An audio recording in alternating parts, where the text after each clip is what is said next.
مثل ما تعرفون الفيديو مالتي اللي راح انحذف بسبب مجرد انه شخصنتها ويا واحد شوية وضفته اللعبة مال تعذيب. صراحة شخصنتها هواي كلش هواي، مما يعني بهذا المقطع راح تشوفون شخص مختلف تماما على مود يوتيوب لا يتحسس. ففكرة مقطع اليوم راح تكون على المراقبين مال الصفوف. يلا نبدأ.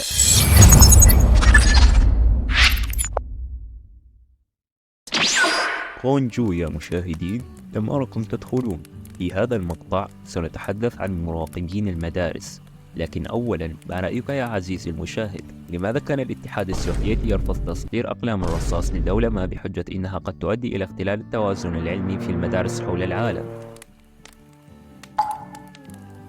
وجهة نظر جميلة.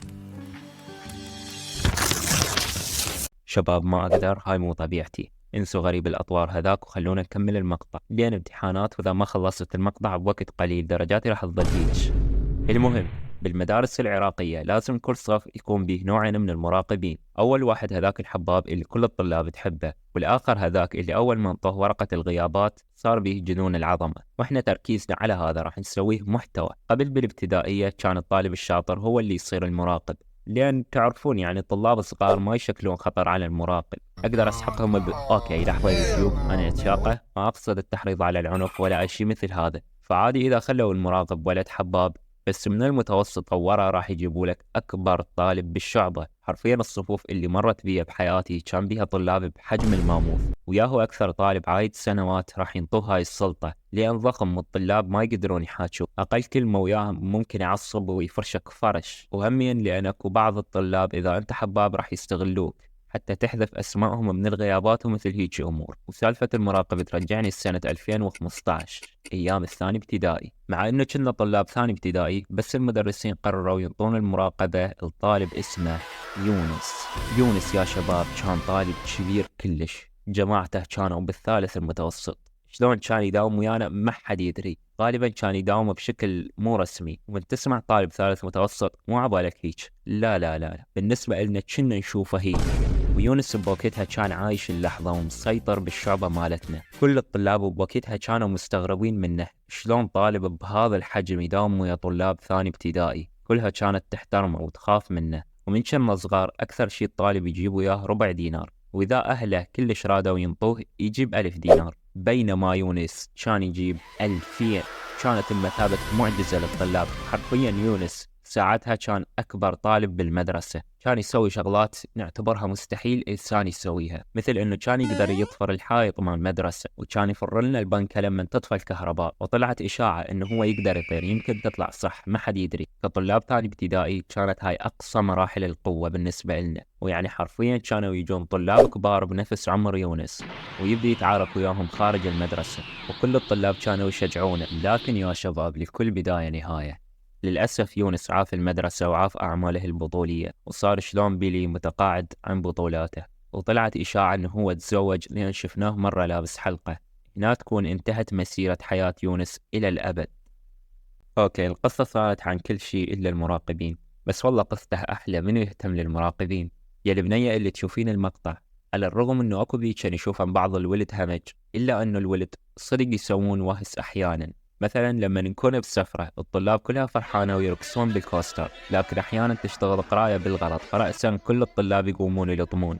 وهالشي الصراحة جدا طبيعي ويتكرر هواي. هالقد ما يتكرر بالسفرات تحس أهل الكوستر متعمدين يسوون هيك.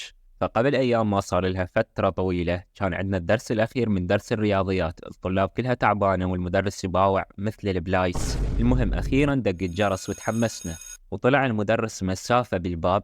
فجأة كل الطلاب قاموا يصيحون حرفيا، وأني طبعا إنسان مثقف متحضر فصيحت، لكن ما صيحت بصوت عالي. ليش ما المدرس طلع بعده ما رايح بعيد، كان رجع وقال اعطوني اسماء اللي كانوا يصيحون واحد واحد. أنا قلت أكيد ما حد راح يقول اسمي لأن كلها صيحت وياي، بس يا ناس أني تعيس حظ.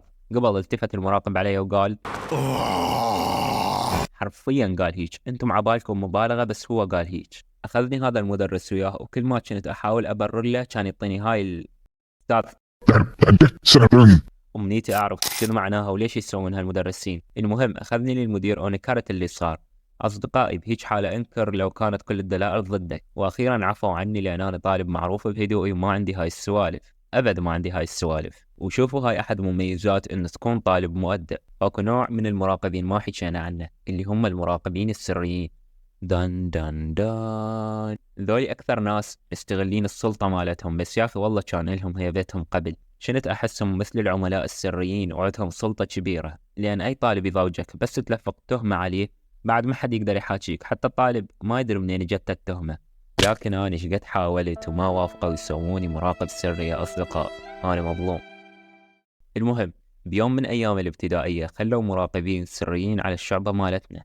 شلون دريت بيهم إذا هم سريين؟ لأن حرفيا كانوا يقعدون على الرحلة وشايلين ورقة وقلم ويراقبون هيجي، يعني ماكو شي مثير للشك أكثر منهم. وحتى أوصل لكم فكرة شلون كانوا يراقبون. عركبين طالبين، لا ما مهم شالي هالإدارة أصلا. طالبي بوك براضي. لا شي طبيعي شي طبيعي. هذاك العام قال لي امك رقاصه، لا يسجل هو. وهيك كان الوضع. اخر شيء اجى المدرس ولقى كل الطلاب تعترض على طريقه تسجيلهم، وتم القاء القبض عليهم واخذنا الرتب منهم.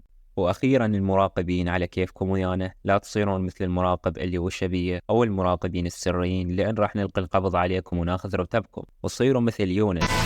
الصراحه ما حلو تستغل موضوع انه انت مراقب، خليك شخص حباب وعادل بنفس الوقت. وفكرة الفيديو الجاي راح تكون إجابة على أسئلة المتابعين، فأريد كل واحد يكتب السؤال اللي بباله بحسابي بالإنستغرام، الرابط بالوصف. وهمين أكو سيرفر الديسكورد إذا تريد تنضم. راح أجاوب على عدد كبير جدا من الأسئلة. وهذا هو مقطع اليوم، اشترك لا أضربك سهم. كان وياكم إيمو، مع السلامة.